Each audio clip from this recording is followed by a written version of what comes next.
Pass. ताई मला मला एवढंच कळतंय की हे जे वागले त्यामुळे माझ्या बाबांचा जीव धोक्यात होता। ॲटलीस्ट आज तरी त्यांना माफ करू नकोस प्लीज।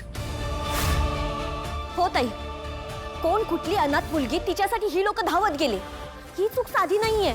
ह्यावेळी त्यांना माफ करू नका ताई। काय झालं? पता नहीं बॉस के घर में क्या प्रॉब्लम हो रहा होगा। काय होणार आहे? सगळेजण केडी सर आणि बॉसवर ब्लेम करत असणार। आधी जे गुलाबचं टेन्शन आहे, आता घरात हा प्रॉब्लेम झालाय। त्यांच्या आयुष्यातले प्रॉब्लेम कधी संपणार आहेत देव जाणे।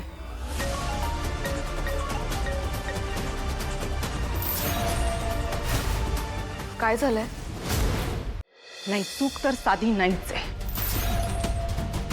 कारण काहीही असो, तारणी, केदार, तुम्ही दोघंही चुकलेला आहात। निघून गेलात दया काकांना तसं सोडून। कोणाला विश्वासात घेऊन काही सांगावंच वाटलं नाही की तुम्ही कुठे चाललाय। गृहीत धरलत की तुम्ही वेळेत परत याल। इतक्या वर्षांनी तुझे बाबा तुझ्या आयुष्यात आलेत ना केदार, तुम्हा दोघांचं नातं काय आहे, त्याच्यामध्ये काय प्रॉब्लेम होते हे मी वेगळं सांगायची गरज आहे का?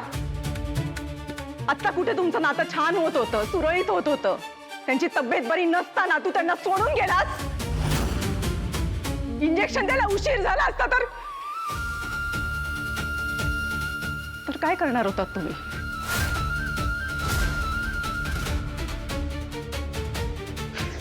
सॉरी, पण आता तुमचा हा बेजबाबदारपणा मी खपवून घेणार नाहीये।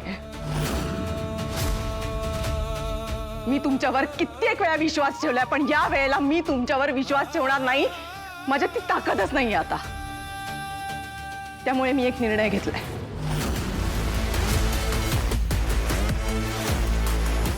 दया काका जोपर्यंत बरे होत नाहीत तोपर्यंत तुम्ही त्यांची काळजी घ्यायची नाही। काळजी घेणं तर दूरची गोष्ट आहे, त्यांच्या आसपास सुद्धा फिरकायचं नाही।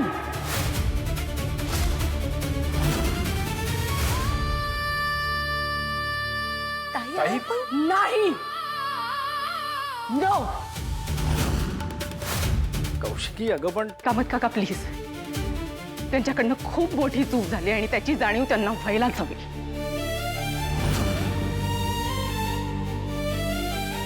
एकदा ऐकून घ्या ना ताई प्लीज। मला जे सांगायचं होतं ते मी सांगितलंय आणि माझा निर्णय फायनल आहे।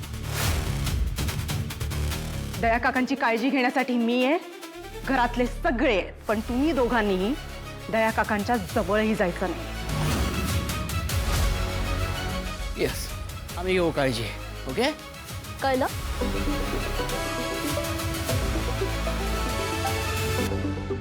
Excuse me,